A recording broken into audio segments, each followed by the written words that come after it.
நாட்டுப்பற்றாளன் செய்திகள் வாசிப்பது வாசுகி தாமோதரன்.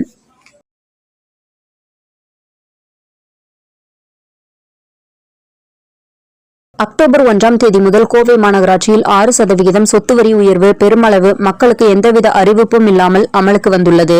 கடந்த ஏப்ரல் முதல் செப்டம்பர் மாதம் வரையிலான 6 மாதங்களுக்கான முதல் தவணை வரியை செலுத்தாமல் இருந்தால் 1% அபராதம் செலுத்த வேண்டும். இதுவும் மக்களுக்கு தெரியாது. சொத்து வரி உள்ளிட்ட பல வரிகளை தொடர்ந்து அதிக அளவில் கோவை மாவட்ட நிர்வாகமும் மாநகராட்சியும் மக்களின் அடிப்படை தேவைகளை பூர்த்தி செய்வதில் எவ்வித அக்கறையும் காட்டுவதில்லை. பல இடங்களில் பாதாள சாக்கடைக்காக பல கோடி ரூபாய்கள் செலவழித்து பதிக்கப்பட்ட குழாய்கள் இன்னும் இணைக்கப்படாமல் உள்ளது. கழிவுநீர் சுத்திகரிப்பு நிலையங்கள் முழுவதும் செயல்பாட்டில் இல்லை.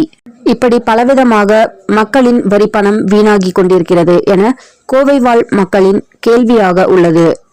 கோவை மாவட்டம் மாநகராட்சி நிர்வாகமும் கோவை வாழ் மக்களுக்கு அறிவிப்பு செய்து செயல்படுத்த வேண்டும் என்பது மக்களின் கோரிக்கையாக உள்ளது.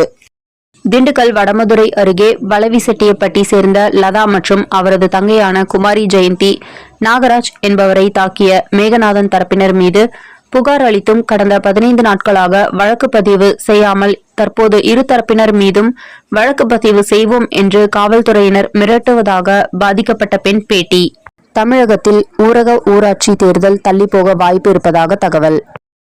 மாதம் தவறாமல் வெளிவரும் நாட்டுப்பற்றாளன் பத்திரிகையின் செய்தியாளராக பணிபுரிய விருப்பம் உள்ளவர்கள் கீழே உள்ள நிர்வாக அலைபேசி எண்களில் தொடர்பு கொள்ளலாம். 7947789115 மற்றொரு எண் 9944341033. நாட்டுப்பற்றாளன் யூடியூப் சேனலில் விளம்பரம் செய்து பயன்பெறுங்கள். நமது நாட்டுப்பற்றாளன் செய்திகளை அறிந்து கொள்ள யூடியூப் சேனலை சப்ஸ்கிரைப் செய்யுங்கள்.